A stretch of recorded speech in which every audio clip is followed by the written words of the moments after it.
Taifa la China limezidi kuishangaza dunia kwenye upande wa teknolojia. Na sasa hivi limekuja na kifaa kipya chenye umbo la mbwa. Kifaa hicho ama mashine hiyo itakayotumika kufanya mashambulizi kwenye upande wa kivita. Swali ambalo wengi wanajiuliza, kama mbwa hawa wa chuma wanatumiwa kwenye mazoezi leo, watakuwa wanafanya nini kwa miaka 5 ijayo?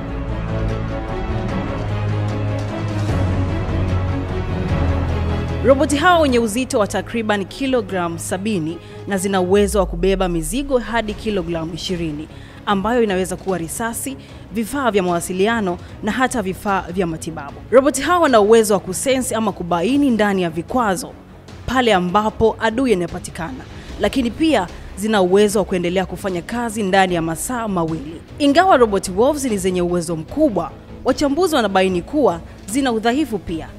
Baadhi ya robots zinaharibiwa, lakini pia wakati wa mazoezi kutokana na moto wa maadui.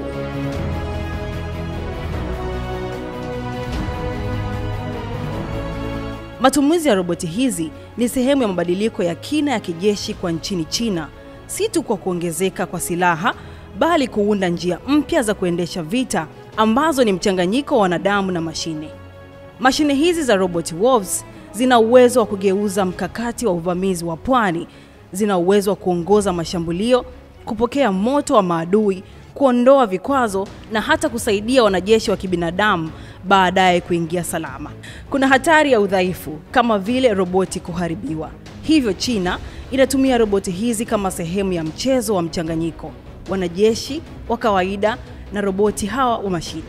Ikiwa China ingetumia roboti hizi kwa kuiangusha Taiwan kwa nguvu, inaweza kupunguza vifo vya askari wa kibinadamu, kuongeza kasi ya uvamizi na kuleta mfumo mpya wa vita ambapo mashine hizi zitachukua sehemu kubwa ya kazi ya kwanza.